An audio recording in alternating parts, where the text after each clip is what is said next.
శ్రీ గురుభ్యో నమః. మరాలి మందగమన ఆడుహంస నడకవలె నిదానంగా నడిచే అమ్మ. అమ్మ నడకలో హడావుడి తత్తరపాటు ఉండవు.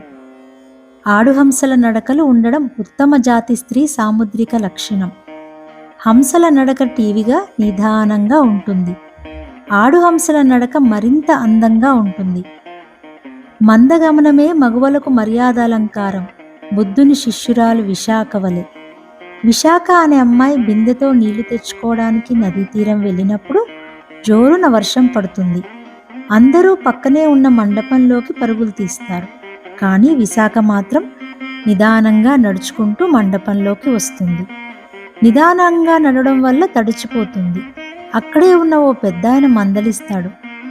ఏమమ్మా, అలా హంసలా నడవకుంటే కాస్త పరుగున రావచ్చు కదా అని. విద్యావంతురాలైన విశాఖ ఆ పెద్దాయనతో అంటుంది, స్త్రీ, రాజు, సన్యాసి ఈ ముగ్గురు పరిగెడితే బాగుండదు. వారి నడక ఎప్పుడూ నిదానంగా హుందాగా ఉండాలి అని. ధ్యానంలో శ్వాసలోని ఉచ్ఛ్వాస నిశ్వాసాలకు ముడిపెట్టి చేసే సోహంను హంసతోనే సంకేతిస్తారు. హంస అంటే పరమాత్మ. హంస అంటే యోగ విశేషం. హంస అంటే శరీరవాయు విశేషం. హంస అంటే మంత్ర విశేషం. ఎన్ని తక్కువ శ్వాసలు పీలిస్తే అంత ఎక్కువగా ఆయుర్దాయం ఉంటుంది. నిమిషానికి 4 శ్వాసలు మాత్రమే తీసుకుంటే అది యోగి లక్షణం. మూలాధారం నుండి కుండలిని శక్తి పైకి ఎగబ్రాగుతున్నప్పుడు కూడా నిదానంగా ఉండాలి. అదే ఉత్తమ ఉపాసనా లక్షణం. సాధకునికి తొందర స్వభావం ఉండకూడదు. ఉద్రేకంతో ఉన్నప్పుడు శ్వాసలు ఎక్కువై ఆయుర్దాయం కాలం తగ్గిపోతుంది.